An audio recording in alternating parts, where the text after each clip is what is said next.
Bismillahirrahmanirrahim. Today we are into the second lecture of mathematical statistics. In the last class, we gave an introduction to the course और उसके साथ हमने ये देखा था कि statistics क्या होती है और statistical methods क्या होते हैं. फिर हमने कुछ जो statistical data था उसको कैसे represent किया जा सकता है ये भी हमने study किया था. आप अगर थोड़ा सा रिकॉल करें तो हमने कुछ डाटा लिया था, फिर हमने देखा था कि ये न्यूमेरिकली भी रिप्रेजेंट हो सकता है डाटा. अगर एक पर्टिकुलर एग्जांपल की बात करें तो हमने बात की थी पॉपुलेशन की. एक सिटी की पॉपुलेशन अगर हम मेजर करते हैं तो उसमें डाटा हो सकता है. अब उस डाटा को रिप्रेजेंट करने के लिए हम न्यूमेरिकली भी कर सकते हैं और उसके ग्राफ्स भी बना सकते हैं और टेबुलर फॉर्म में भी रिप्रेजेंट कर सकते हैं. उसमें कर्व्स भी थी, हिस्टोग्राम भी था. तो आज हम कुछ थोड़ा सा रिव्यू करेंगे पिछला लेक्चर और कुछ अगली चीज़ें भी देखेंगे. तो हम डाटा रिप्रेजेंटेशन से ही शुरू करेंगे आज के लेक्चर को और उसमें हिस्टोग्राम को देखेंगे. फिर डाटा का सेंटर और स्प्रेड ऑफ डाटा क्या होता है, फिर क्वार्टाइल्स क्या होते हैं, फिर हम एक चीज़ देखेंगे बॉक्स एंड विस्कर प्लॉट जो कि अभी तक हमने डिस्कस नहीं किया. And then we will go to the outliers. Data representation. हम अपनी पुरानी वाली एग्जांपल के ऊपर जाते हैं जिसमें हमारे पास ये डाटा था और इसमें अगर आप देखें तो हमने सबसे पहले इस डाटा को सॉर्ट किया था. सॉर्ट का मतलब क्या था कि हम मिनिमम वैल्यू से मैक्सिमम वैल्यू तक एक ऑर्डर में डाटा को लिख लेते हैं. ये मैक्सिमम से मिनिमम भी लिखा जा सकता है, मगर हम जब इस डाटा को सॉर्ट कर रहे हैं इस केस में वो असेंडिंग ऑर्डर में, यानी कि स्मॉलेस्ट से लार्जेस्ट नंबर तक. जब वो किया हमने तो हमने देखा कि हमारे पास मिनिमम जो नंबर आ रहा है वो 78 है और मैक्सिमम जो है वो 99 है. और इस तरह से हमारे पास टोटल डाटा सेट जो थे 1 2 3 4 5 6 7 8 9 10 11 12 13 14 यानी कि 14 हमारे पास वैल्यूज थी.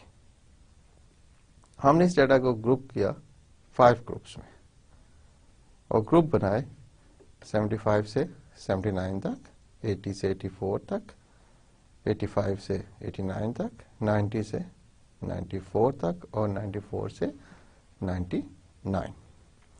अब हम देखते हैं कि पहले ग्रुप में जो कि 75 से लेके 79 तक है उसमें कितने डाटा वैल्यूज एग्जिस्ट करती हैं. हमारे इस पर्टिकुलर एग्जांपल में सिर्फ 78 एक ऐसा नंबर है जो इस रेंज में लाई करता है, तो हमने यहाँ पे लिख लिया नंबर ऑफ एलिमेंट 1. फिर दूसरा ग्रुप देखते हैं, next group which is 80 to 84. उसमें अगर देखें हम तो हमारे पास 81 एक नंबर है, 83 है और 84 है. तो इसलिए हमने नंबर ऑफ एलिमेंट्स यहाँ पे 3 लिख लिया था. फिर थर्ड ग्रुप जो है वो हमारा 85 से 89 है. उस केस में हमें देखें तो 86, 87, 87, 89, 89 तो एंड 89 एंड 89.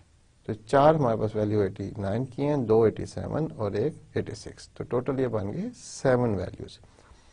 तो नंबर ऑफ एलिमेंट्स इसमें 7 हो गए. फिर 90 से 94 तक अगर हम देखें तो हमारे पास 2 वैल्यूज है, 90 एंड 91. और in the end last group हमने बनाया था फ्रॉम 94 टू 99 जिसमें सिर्फ एक वैल्यू है जो कि है 99. इसमें अगर आप देखें तो ग्रुप शुरू हमारे ठीक है 78 से नहीं हो रहे, 75 से हो रहे हैं. हमने एक ग्रुप बना लिया था 5 वैल्यूज का. आप ग्रुप किसी तरीके से भी बना सकते हैं मगर यूनिफॉर्म होने चाहिए. अगर एक में 5 वैल्यूज हैं तो दूसरे में भी 5 वैल्यू हैं. अगर एक में 3 है तो दूसरे में भी 3 ही होंगे. हम इसी डाटा को लेते हैं एंड अब हम इसे रिप्रेजेंट करते हैं in stem and leaf plot. Stem and leaf का है कि अगर इस डाटा को आप देखें तो हमने स्टेम ले लिया 7 और 7 में सिर्फ एक वैल्यू है विच इज 8, तो हमारे पास आ गया 78, देन 81, 83, 84, 86, 87, 87, 89, 89, 89, 89 और 90s में हमारे पास 90 है और 91 है। सिमिलरली लास्ट जो है वो 9 और 9 दैट इज 99। अब हमने काउंट किए एक स्टेम में कितने लीव्स हैं और उसको लेफ्ट हैंड कॉलम में एब्सोल्यूट फ्रीक्वेंसी में लिख लिया। तो स्टेम 7 के एक लीव है, स्टेम 8 को अगर देखें ऊपर वाला 8 उसमें 1, 3 और 4 3 लीव्स हैं और सिमिलरली स्टेम 8 में 7 लीव्स हैं, फिर 9 में 2 और 9 में 1। हम ये जो काउंटिंग कर रहे हैं how many leaves for a certain stem, उसको हम कहते हैं एब्सोल्यूट फ्रीक्वेंसी।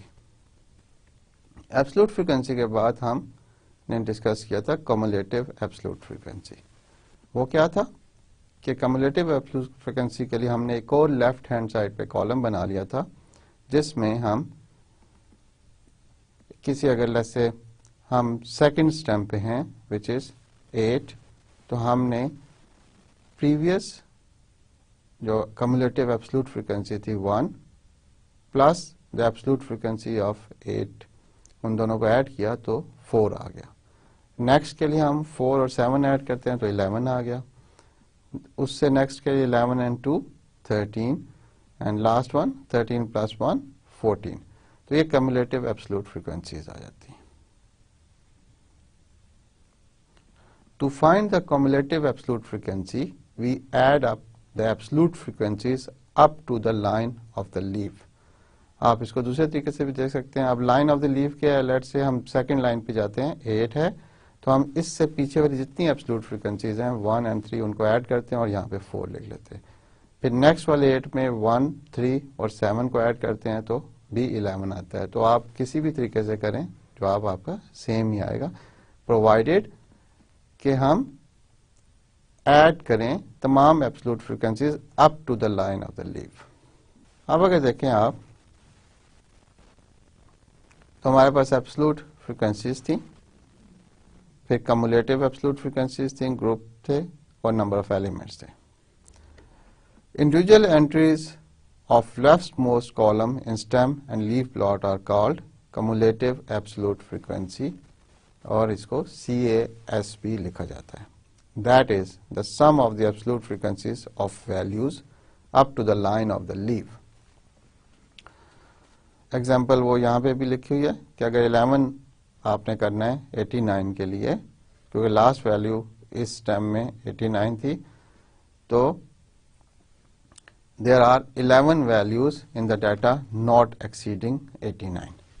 तो अगर आप इसको देखें, अब आप इनको देखें जरा कि 8, 1, 2, 3, 4, 5, 6, 7, 8, 9, 10, 11 वैल्यूज बनती।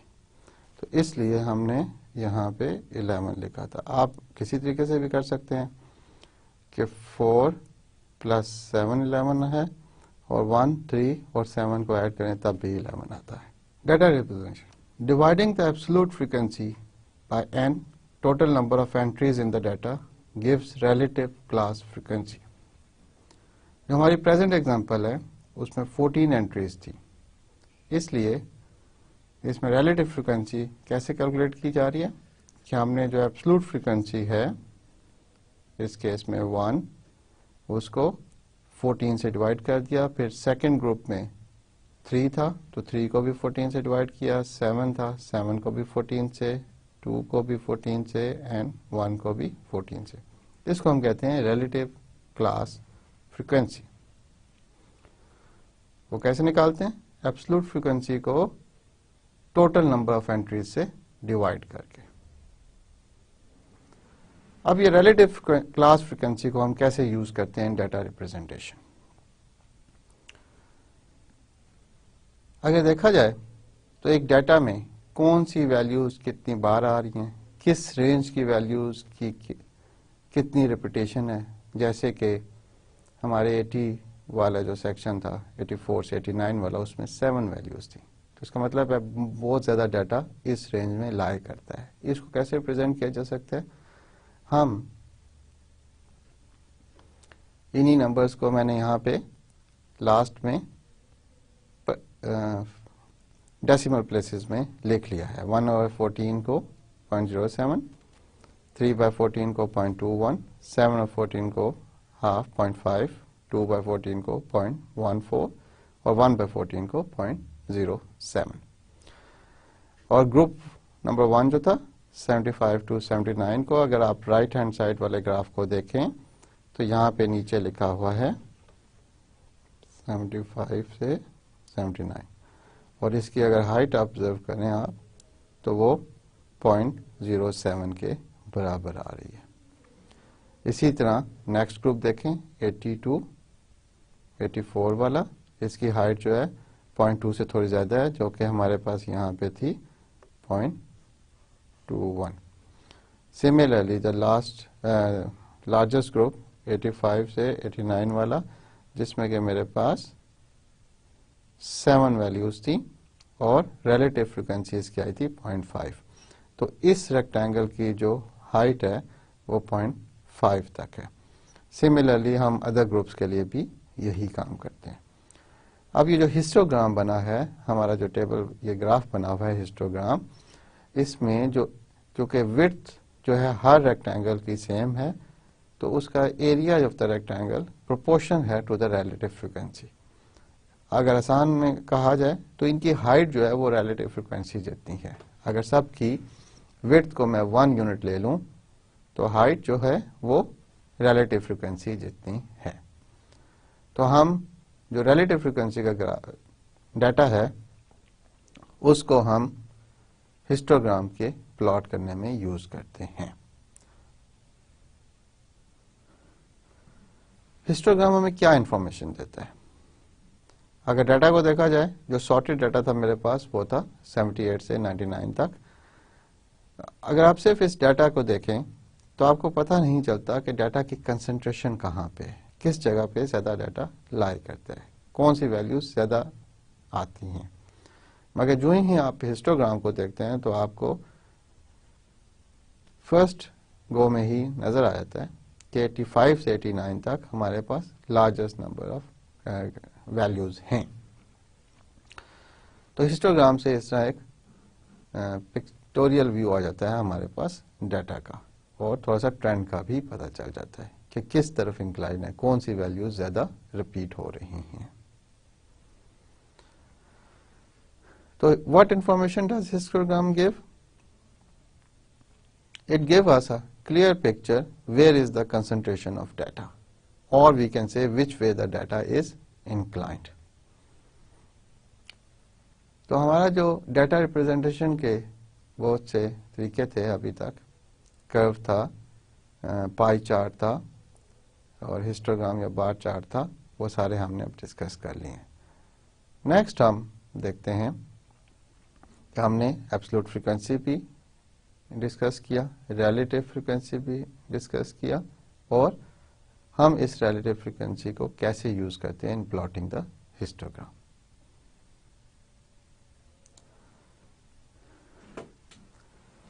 अब हम देखते हैं, हमने एक डाटा कलेक्ट किया और हम इसको एनालाइज करना चाहते हैं।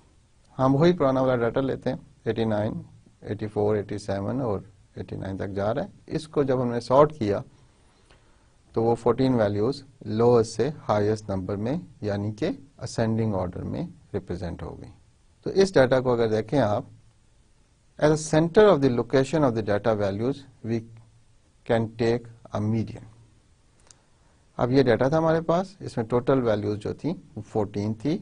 As in the present data set we have even number of values. 14 का मिडल नहीं होता, एक तरफ भी 7 होंगी, दूसरी तरफ भी 7 वैल्यूज आ जाएंगी, तो दरमियान में कोई वैल्यू नहीं है। So there is no centre value. मगर हमारे पास 87 और 89 है एज द मिडल वैल्यूज, क्योंकि डाटा की टोटल वैल्यूज इवन थी, उसमें हमने 7वीं वैल्यू और 8वीं वैल्यू ली। हम इनका मीडियन लेते हैं जो कि इन दोनों वैल्यूज को ऐड करके 2 से डिवाइड करते हैं और इस केस में मीडियन हमारा आता है 88। Therefore the median is 88। एक चीज याद रखें कि median may not be present in the data।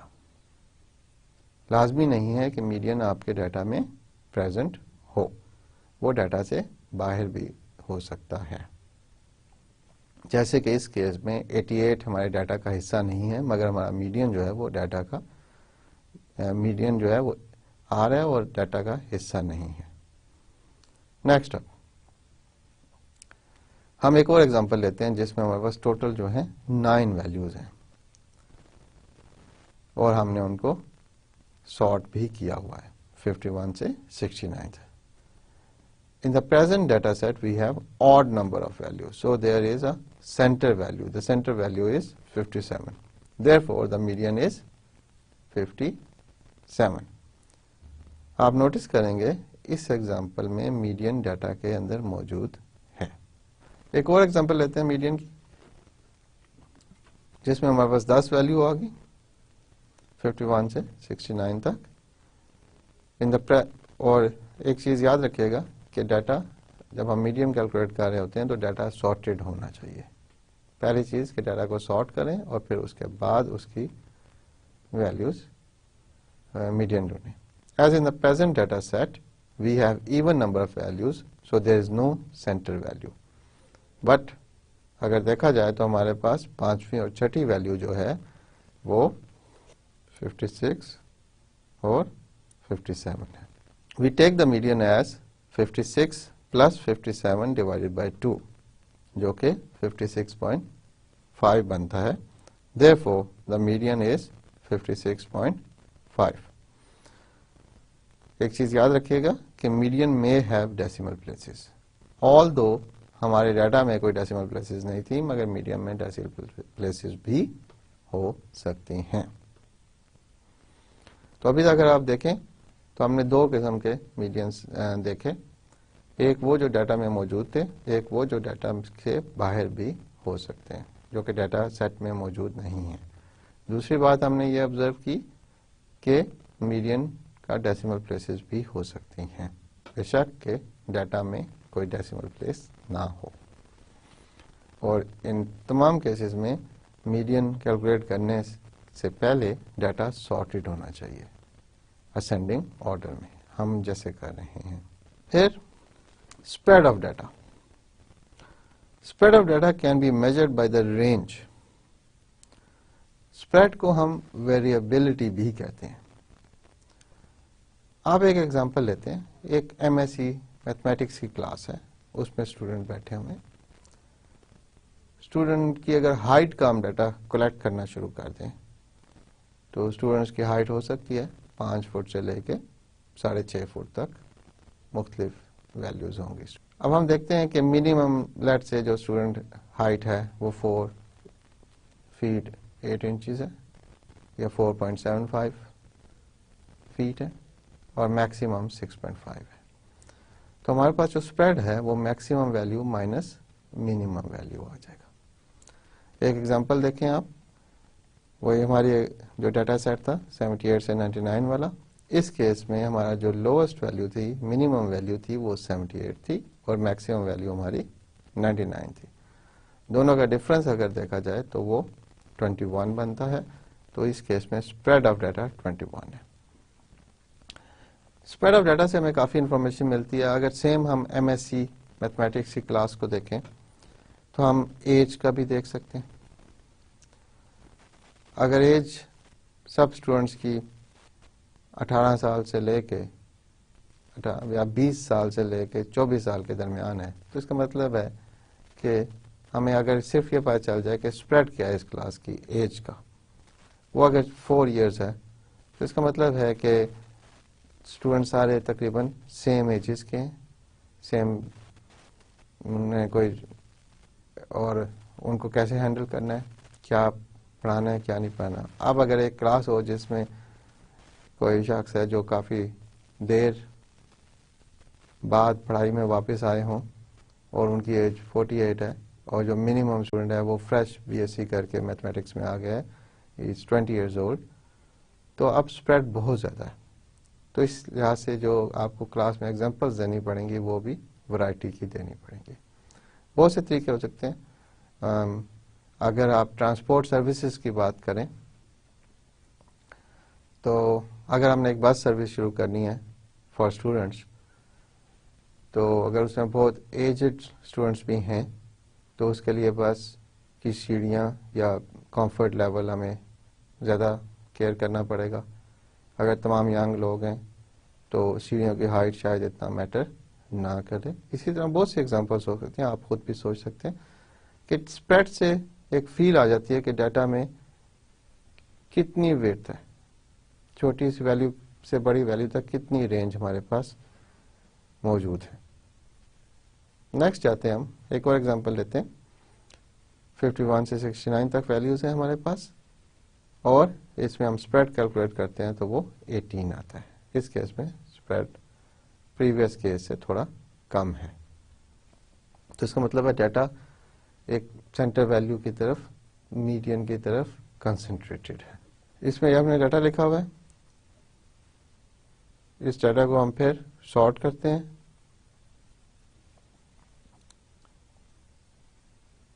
और वैल्यू जो मीडियन है वो 8th वैल्यू है, क्योंकि टोटल वैल्यूज 15th है, मीडियन 8th है। The median value turns out to be 23 और the spread in this case is 53. So it's a huge spread compared to the median value. एक और data set देखें आप, 3 से लेके 29 तक। Even number of data, putting this data in order, we get this values 3 से 56, n यहाँ पे 14 है। फिर अगर देखें आप तो 7th और 8th वैल्यू जो हैं वो 21 और 23 हैं। मीडियन कैलकुलेट करें, क्या था, मीन था, arithmetic mean 21 plus 23 divide by 2, 22 आता है। The spread is again 53। अब अगर एक और देखें, जो मीडियन है is the middle value. Median separates the data in 2 equal halves. So next topic जो है हमारा है quartile है। In the previous example we said कि median is in the middle and it separates the data into 2 equal halves. With quartiles data is divided into 4 groups. पहले हमारे पास कितने groups है, सिर्फ 2 थे, मीडियन से एक ऊपर और एक नीचे। The same manner we do for medians. There are 3 quartiles in data set. Lower quartile, median of the lower half of the data, median of the data middle quartile, or upper quartile is median of the upper half of the data. And then we have another definition which is interquartile range, which is upper quartile minus the lower quartile. इसको repeat करते हैं कि हमारा पास जो data set था उसमें जब हम मीडियन कैलकुलेट कर लेते हैं तो मीडियन डाटा का 2 इक्वल हाफ्स में डिवाइड कर देता है। उससे नीचे भी उतनी वैल्यूज होंगी, ऊपर भी सेम वैल्यूज होंगी। अब नीचे वाला जो ग्रुप है अगर उसका फिर हम मीडियन कैलकुलेट करें तो उसको हम लोअर क्वार्टाइल कहते हैं। अगर ऊपर वाले ग्रुप का हम अगेन मीडियन कैलकुलेट करें तो उसको हम अपर क्वार्टाइल कहेंगे। और मीडियन कैलकुलेट करने के वही तरीकाकार है जो कि हम पहले डिटेल से स्टडी कर चुके हैं, जिसमें अगर इवन नंबर ऑफ वैल्यूज हों तो हम हाफ से पहले वाली और हाफ से आगे वाली वैल्यू दोनों का मीन ले लेते हैं, और अगर ऑड हो तो वो सेंटर वाली वैल्यू ले लेते हैं। और मीडियन डाटा में मौजूद भी हो सकता है और मौजूद नहीं भी हो सकता। और एक और बात थी कि मीडियन में डेसिमल प्लेसेस भी हो सकती हैं, ऑल्दो के डाटा में डेसिमल प्लेसेस ना हो बेशक। फिर इंटर क्वार्टाइल रेंज जो डिफाइंड है वो क्या है, अपर क्वार्टाइल की वैल्यू लोअर क्वार्टाइल की वैल्यू। ये डेफिनेशन ज्यादा क्लियर हो जाएंगी नेक्स्ट एग्जांपल से कि हमारे पास एक डाटा सेट है, अगेन द सेम डाटा, इसका lower half of the data जो है वो अगर देखें आप तो हमने मीडियन पे जो कि यहाँ पे आ रहा था 88 आ रहा था, उससे पहले जितनी वैल्यूज थी उनको lower half of the data कह दिया। तो लोअर क्वार्टाइल इज 84। वो कैसे कि इस डाटा में देखें आप तो 1 2 3 4 5 6 7 वैल्यूज है और मिडिल वैल्यू जो है वो 84 है। तो लोअर डाटा हाफ का जो मीडियन है उसको हम लोअर क्वार्टाइल कह रहे हैं। Upper half of the data जो है वो देखें तो 89 89 89 89 90 91 99, इसका जो मीडियन है वो भी चौथी वैल्यू, क्योंकि टोटल 7 वैल्यूज है, फोर्थ वैल्यू जो कि 89 है वो आ रही है, तो इसको कहेंगे हम lower quartile is 89, rather this should be upper quartile. और मिडिल क्वार्टाइल जो हमारे पास था 88, यहाँ पे लोअर लिखा हुआ है, इसको अपर क्वार्टाइल कर लीजिएगा। और इंटर क्वार्टाइल रेंज जो कि 89 माइनस 84 है विच इज इक्वल टू 5, वो इंटर क्वार्टाइल रेंज है। इन वैल्यूज को हम कहते हैं ऑल्सो कॉल्ड बॉक्स प्लॉट। इन वैल्यूज को हम कैसे यूज करते हैं? Box plot is obtained by 5 values of the data. Minimum value of the data, 3 quartiles, कौन सा? Lower quartile, median and the upper quartile, and maximum value of the data. Example देखें same कि middle quartile क्या था? 88, lower half of the data was this thing, और lower quartile इनका middle value थी which was 84, upper half of the data और उसकी middle value अगर देखें टोटल 7 वैल्यूज थी, उनमें से मिडिल वाली आप ले लें विच इज 89, तो अपर क्वार्टाइल इज 89। और इंटर क्वार्टाइल रेंज क्या डिफिनेशन थी? अपर quartile minus the lower quartile which is 5। अब हम इसको प्लॉट करने की कोशिश करते हैं। हम लिखते हैं यहाँ पे लेट्स से 78 और मैक्सिमम वैल्यू क्या थी हमारे पास? 99। अब हम एक लाइन ड्रॉ करते हैं इस डाटा सेट के लिए, इसको कहते हैं डाटा 1, और बेसिकली हमारा ये वाला जो था ये था डाटा 1। अब हम डाटा 1 पर 78 लोवेस्ट वैल्यू है और 99 हाईएस्ट है। हम एक वर्टिकल लाइन ड्रॉ कर लेते हैं, यहाँ पे बिल्कुल स्ट्रेट लाइन ड्रॉ कर लेते हैं। फिर हम देखते हैं कि हमारा लोअर क्वार्टाइल क्या है। Lower quartile is about 84 and the upper quartile is about 89। तो ये वैल्यू अगर 89 है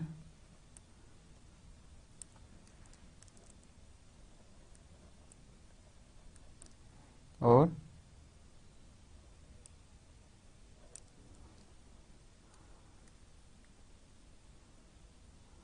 यहाँ पे कहीं 84 होगा, तो हम 84 पे एक वैल्यू, 89 पे दूसरी लाइन और एक बॉक्स बना लेते हैं इधर से। और एक और वैल्यू जो हमारे पास थी विच वाज 88, ये कहाँ रिप्रेजेंट होगी? ये हम रिप्रेजेंट करेंगे इस जगह पे जहाँ पे 88 आता है। तो हमारे 3 वैल्यूज होगी, 84, 88 और 89, और ये बॉक्स प्लॉट हो गया। इसमें ये वाली जगह है वो क्यू यू, क्यू अपर, क्वार्टाइल अपर, ये क्वार्टाइल लोअर, और ये वाला क्वार्टाइल मिडल या मीडियन जो कि 88 है। अब इस डाटा को, इस ग्राफ को आप देखें, इट्स अ बॉक्स जिसकी टोटल विड्थ जो है वो इंटर क्वार्टाइल रेंज 5 के बराबर है। 84 से 89 तक माइनस करें तो 5 ही बनता है। इसमें मीडियन वैल्यू 88 है, अपर क्वार्टाइल 89 है और लोअर क्वार्टाइल 84 है, और टोटल रेंज जो है वो 78 से 99 है। एक अच्छा डाटा वो कंसिडर किया जाता है, अगर एक एक्सपेरिमेंट कर रहे हैं आप तो अच्छा डाटा अक्सर वो कंसिडर किया जाता है जिसमें मीडियन जो है वो इस बॉक्स के मिडल में आए कहीं। अब इस केस में मीडियन जो है वो इंक्लाइन है टुवर्ड्स 89, वो 89 के करीब है क्योंकि मीडियन हमारा 88 है। और अगर 84 से 89 को देखें तो टोटल डिफरेंस 5 का है। तो अगर हमारा मीडियन कहीं 86.5 पे आता तो हम कहते हैं ये डाटा बड़ा अच्छा स्प्रेड है सेंटर के अराउंड। इस केस में ये नहीं है।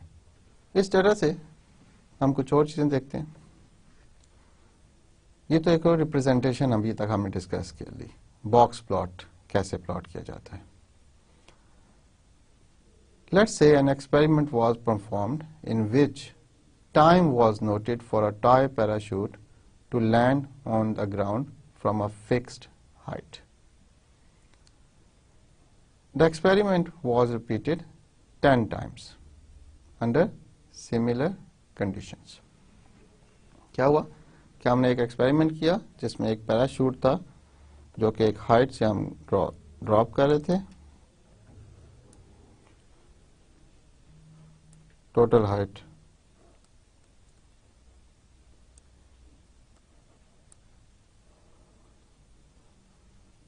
h थी। हम यहां से एक पैराशूट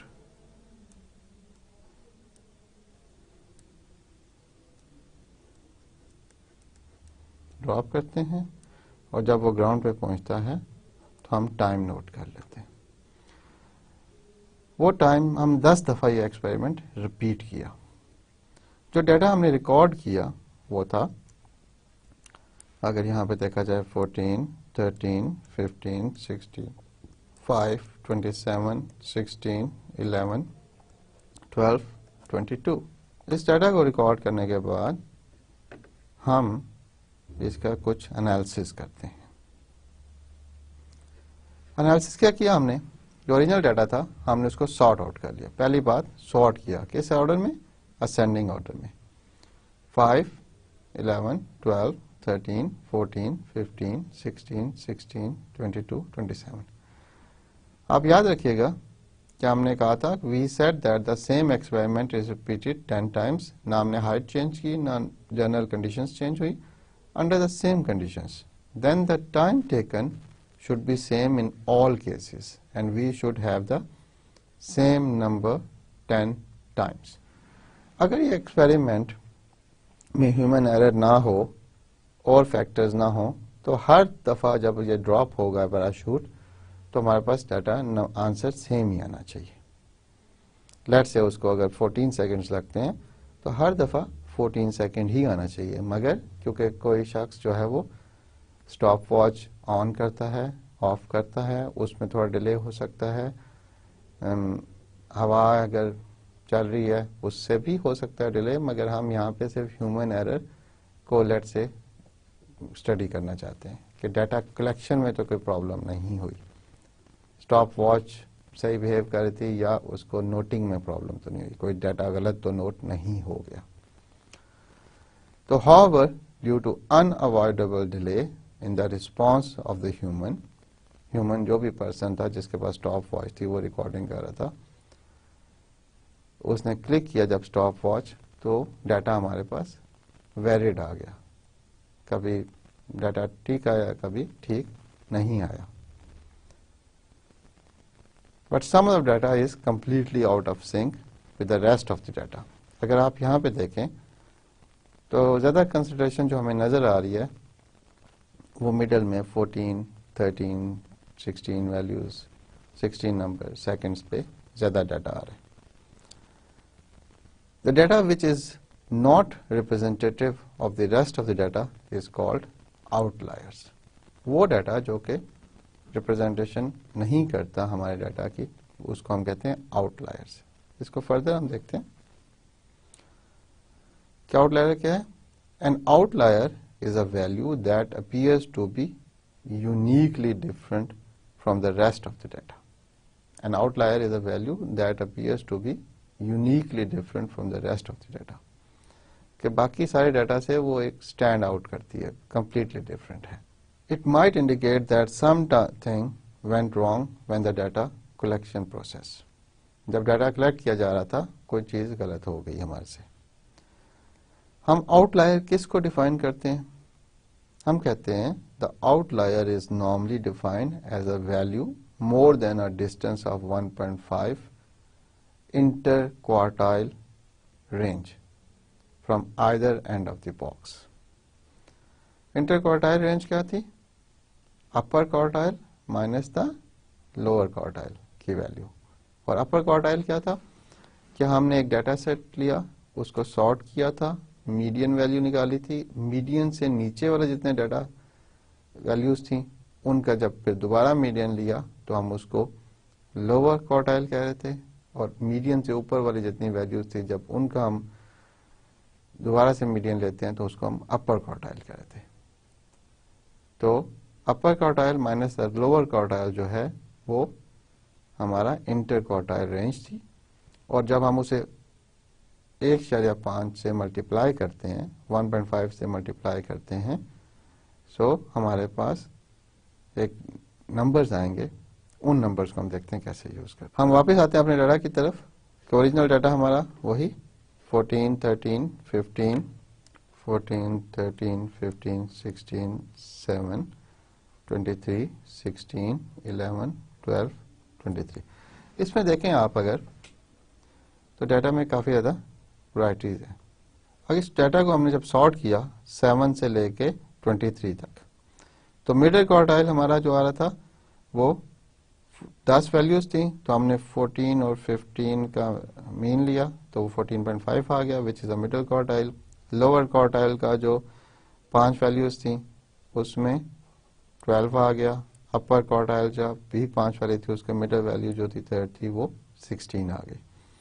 तो हमारे पास स्प्रेड जो है टोटल वो मैक्सिमम से minimum value which is again 16, और इंटर क्वार्टाइल रेंज जो है 16 minus 12 which is the upper quartile minus the lower quartile 4.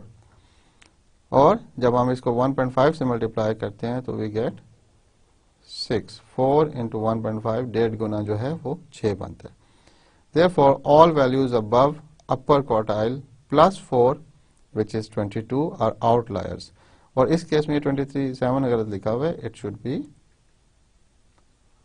23 जो कि हमारे पास यहाँ पे मौजूद है. तो 23 जो है वो वैल्यू है जो कि हमारे डाटा में नहीं होनी चाहिए थी. किसी एरर की वजह से हमारा टाइम बहुत ज़्यादा आ गया. हमने जो रिस्पॉन्ड था क्लॉक को प्रेस करने का, स्टॉप वॉच को, वो थोड़ा गलत हो गया. इसी तरह नेक्स्ट में चलते हैं. हमारे पास वही 6 आया हमारे पास यहाँ पे 1.5 टाइम्स था interquartile range. All values below the lower quartile. Lower quartile क्या था हमारा 12 और -6 which is 6 are outliers. As अगर यहाँ पे हमारे 5 कोई नंबर होता तो वो आउट हो जाता. इस केस में क्योंकि हमारे 5 नहीं था 7 था, तो 7 क्योंकि इस रेंज में आता है तो वो आउटलायर नहीं है. तो अगर आप देखें तो हमारे पास डाटा जो है हमने कलेक्शन जो डाटा की उसमें कुछ एरर्स हो सकते हैं. Let's say we have a class of students, there are 25 students in the class, और हम एक और इनको जज बनाते हैं. 25 स्टूडेंट्स को एक जज बना देते हैं for a painting exhibition, and there are 5 paintings जिनको उन्होंने जज करने। तो हर 25 स्टूडेंट हर पेंटिंग के लिए अपना एक मार्क्स देते हैं 10 में से। लेट्स से एक पर्टिकुलर पेंटिंग ए को तमाम स्टूडेंट्स 6, 7, 8, 6, 7, 8 मार्क्स देते हैं, मगर एक स्टूडेंट जो है वो इसको 0 मार्क्स दे देता है। तो जब हम देखेंगे इस डाटा को तो हमको पता चल जाएगा कि ये स्टूडेंट में थोड़ी बायसनेस है, doesn't like the colour of the picture, और ये पिक्चर उसको पसंद नहीं आई। तो 0 को हम जब इस आउटलायर वाले फार्मूले में डालेंगे तो 0 ऑटोमेटिकली उसमें से माइनस हो जाएगा। सिमिलरली अगर सब लोग किसी एक पर्टिकुलर पेंटिंग को 2-3 मार्क्स दे रहे हैं और वन ऑफ द जजेस gives him 10 out of 10, so that means वो उसका बिहेवियर जो है वो रेस्ट ऑफ द ग्रुप के साथ मैच नहीं कर रहा। ऑल्दो उसकी सेंस के मुताबिक उसको 10 नंबर मिलने चाहिए थे, मगर वो मेजॉरिटी के रिजल्ट के साथ मैच नहीं करता। तो जब हम उस डाटा को भी एनालाइज करेंगे, उसका मिडिल क्वार्टाइल, लोअर क्वार्टाइल और अपर क्वार्टाइल कैलकुलेट करेंगे, तो हमें पता चल जाएगा कि ये 10 नंबर देना इस पेंटिंग को वो बाइस्ड है, पर्सनल ओपिनियन है और उसको निगलेक्ट किया जा सकता है, और वो अगर आउटलायर रेंज में आता है तो वो डिलीट हो जाएगा, वो डाटा सेट का हिस्सा नहीं रहेगा। ऐसे बहुत से एक्सपेरिमेंट्स हैं जिनमें इस किस्म की प्रॉब्लम्स आती हैं, जिसमें कुछ डाटा गलत आता है, और अगर हम डाटा को part of the complete data रखें, बाद में हमारे लिए डिसीजन भी गलत हो सकते हैं जो हम उस डाटा की बेसिस पे डिसीजन लेते हैं। जैसे कि आपको याद होगा हमने लास्ट लेक्चर में एक एग्जांपल डिस्कस की थी जिसमें एक सिटी या एक गांव जो था उससे लोग सिटी की तरफ कितना ट्रैवल कर रहे हैं, डेली की बेसिस पे कितने लोग सिटी की तरफ जाते हैं। अब मुख्तलिफ दिनों में डाटा लेते गए, एक पर्टिकुलर डे था, फॉर एग्जांपल ईद थी, तो ईद पे लोग ज़्यादा सिटी की तरफ ट्रैवल नहीं किया, उन्होंने अपने ही गांव में रहे। तो उस दिन may be the answer is very little, 5-6 लोग ही सिटी को गए। अब वो डाटा एक जनरल ट्रेंड को रिप्रेजेंट नहीं करता, ऑन डेली बेसिस जो हो रहा है उसको रिप्रेजेंट नहीं कर रहा, इसलिए हम उस डाटा को डिस्कार्ड कर सकते हैं। एक एग्जांपल ये होगी। फिर इसी तरह अगर हम स्कूल की हाजिरियों की बात करें तो तमाम दिनों में हम कहते हैं कि जी 90% स्टूडेंट क्लासों में आ रहे हैं, मगर एक पर्टिकुलर डे था जिस दिन शहर में बहुत ज़्यादा बारिश हुई, रोडें ब्लॉक हो गई, सैलाब आ गया, या ट्रैफिक फॉर सम रीज़न नहीं चल रही थी उस दिन, तो उस दिन बच्चों की स्ट्रेंथ इन अ क्लास बहुत कम आई। अब अगर हम पूरे साल के डाटा में उस डाटा को भी इंक्लूड करें तो वो नॉन रिप्रेजेंटेटिव है ऑफ द नॉर्मल ट्रेंड कि स्कूल की अटेंडेंस क्या होती है, इसलिए उस डाटा को उसमें शामिल रखना हमारी एवरेजेस को चेंज कर सकते हैं, इसलिए हम उसे अवॉइड करते हैं और उसको हम निगलेक्ट कर सकते हैं। सिमिलरली आप और एग्जांपल्स भी देख सकते हैं। तो लेट्स से मैं थोड़ा सा रिपीट करता हूँ आज हमने क्या कुछ किया। डाटा रिप्रेजेंटेशन, पहली चीज़ हमने देखी कि कम्युलेटिव एब्सोल्यूट फ्रीक्वेंसी हमने कैलकुलेट करना सीखी फ्रॉम द एब्सोल्यूट फ्रीक्वेंसी, और एब्सोल्यूट फ्रीक्वेंसी क्या थी, वो फ्रीक्वेंसी जो कि कितनी दफ़ा एक स्टेम में लीव वैल्यूज रिपीट हो रही हैं, एक डाटा सेट में कितनी दफ़ा वैल्यूज रिपीट हो रही हैं। फिर हमने उससे रिलेटिव फ्रीक्वेंसी कैलकुलेट करना सीखा कि एब्सोल्यूट फ्रीक्वेंसी को हमने डिवाइड किया टोटल नंबर ऑफ वैल्यूज से। फिर हमने देखा जी कि ये जो एब्सोल्यूट फ्रीक्वेंसीज रिलेटिव फ्रीक्वेंसीज आ रही हैं इनको प्लॉट किया जा सकता है। प्लॉट कैसे करते थे हम हिस्टोग्राम से। तो height of the bar on a particular group represented the relative frequency. फिर हमने देखा सेंटर और स्प्रेड ऑफ डाटा के, कि हमने डाटा सेट लिया, उसका मीडियन कैलकुलेट करना सीखा, how to calculate the median of a data. Median में हमने 3 चीज़ें देखी कि मीडियन जो है वो डाटा का हिस्सा भी हो सकता है, अगर ऑड वैल्यूज़ हों तो मिडल वैल्यू होगी, अगर इवन वैल्यूज़ हों तो मिडल से एक पहले वाली और मिडल से एक ज़्यादा वाली जो वैल्यू है उनकी एवरेज जो होगी वो मीडियन बन जाता है। फिर हमने देखा डाटा की रेंज क्या है, मिनिमम और मैक्सिमम में कैसे कितना डिफरेंस है। फिर हमने क्वार्टाइल्स स्टडी किए जो कि median was considered as middle quartile. फिर अपर क्वार्टाइल जो था वो अपर हाफ द डाटा जो था, मीडियन से ऊपर वाला जो डाटा था उसका मीडियन जो था हमने उसे अपर क्वार्टाइल का, और मीडियन से लोअर हाफ वाला डाटा जो था उसको हमने उसका जो क्वार्टाइल कैलकुलेट किया, मीडियन कैलकुलेट किया, उसको हमने लोअर क्वार्टाइल का।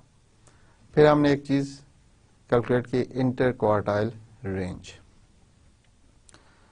जब हमें ये तीनों वैल्यूज मिल गई, minimum value of the data, maximum value of the data, दो हो गई, और तीन क्या थे, अपर क्वार्टाइल, लोअर क्वार्टाइल और मीडियन। तो हमने उससे box and whisker plot draw करना सीखा। अब इसमें एक वर्टिकल लाइन थी जो कि रिप्रेजेंट करती थी total spread of the data. फिर एक बॉक्स हम बनाते थे जो कि लोअर क्वार्टाइल से शुरू होता था और अपर क्वार्टाइल तक जाता था, और दरमियान में हम कहीं मीडियन या मिडल क्वार्टाइल की वैल्यू लाइन ड्रॉ कर देते थे। अब इस बॉक्स प्लॉट से हमें देखते ही पता चल जाता है कि डाटा में कितना स्प्रेड है, कितना वाइड है। अगर एक डाटा सेट मैं यहाँ पे ड्रॉ करके बता देता हूँ आपको,